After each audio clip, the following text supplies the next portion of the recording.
So part of RV maintenance is making sure that your rig is actually clean and properly protected.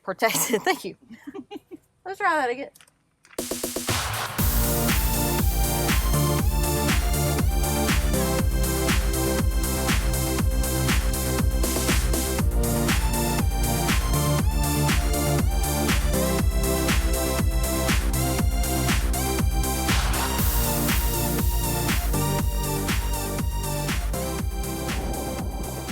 Top of the morning to you.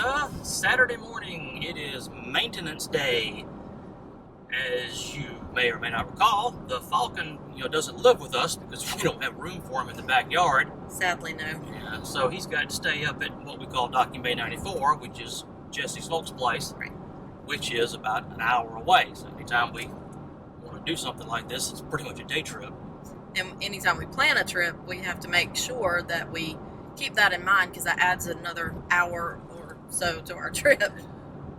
So no starting a fun trip at the crack of dawn or anything. Also, no stocking the refrigerator the night before and having that cooled off. That we've learned to fill up a cooler with a lot of ice and hope for the best. But if you want to be an RV owner and have the fun, you got to put in the work. So here we go.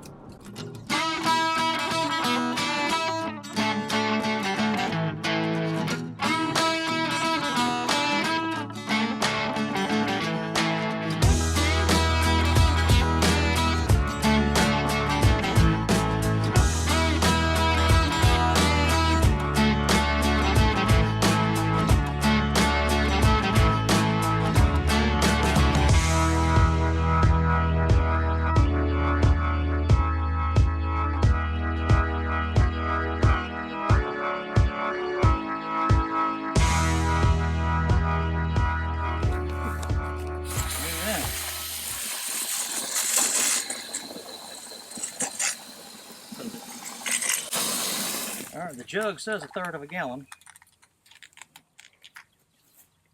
Of course, it probably doesn't want you to use dirty water. That's dirty water now. So. Try that again. All right, I'm guessing that's about 1/3 of a gallon. Guesstimating.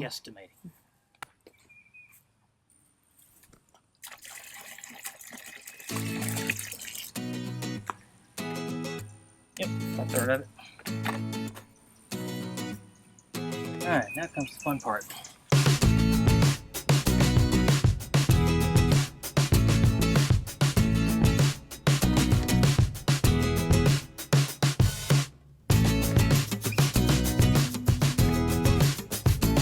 Part of owning an RV is making sure you do regular maintenance, and one of the things we're doing today is making sure that we have cleaned the roof properly. We'll be checking the seals and just kind of cleaning off all the bug debris from our last trip or last several trips. So we're learning how to do this as we go today and keeping our fingers crossed that we do it right.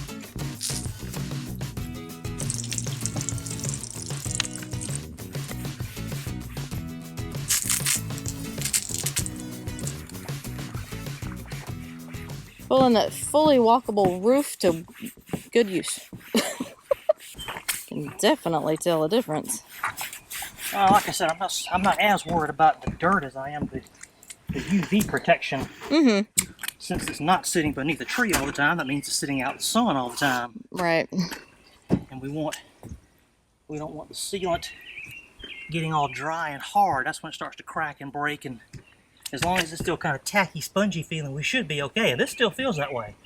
So I don't think we need to reseal any. At least I hope not. Well, that's about 1/3 of it. You can definitely see the difference. I guess the true test of the seals will be after the summer, after it's been sitting in the summer sun. Yeah. Hence why we should probably be investing in a cover. Yes. Lord, that's $500-600 I really don't want to spend. Well, do you want to spend your time resealing? There's that too. Here again, we see why I work on the inside of the camper. He works on the outside of the camper. Somebody got the bad end of this deal. Works great for me. You forget I sit at a desk for a living. Yeah. This manual labor stuff isn't my forte. I mean, can you see the difference in that over my shadow?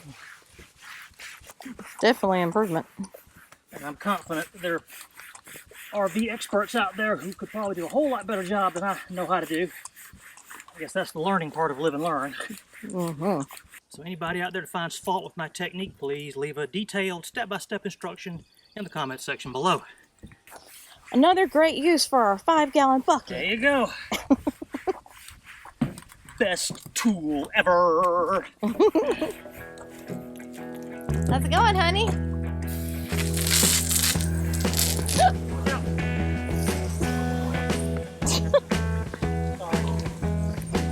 Okay. Remember, this thing's not waterproof, huh? Waterproof camera. This one's not. Exactly.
Okay, the bed is made. I guess I need to crawl back up top and double check all the seals, which are probably fine, but you won't know for sure until you check them.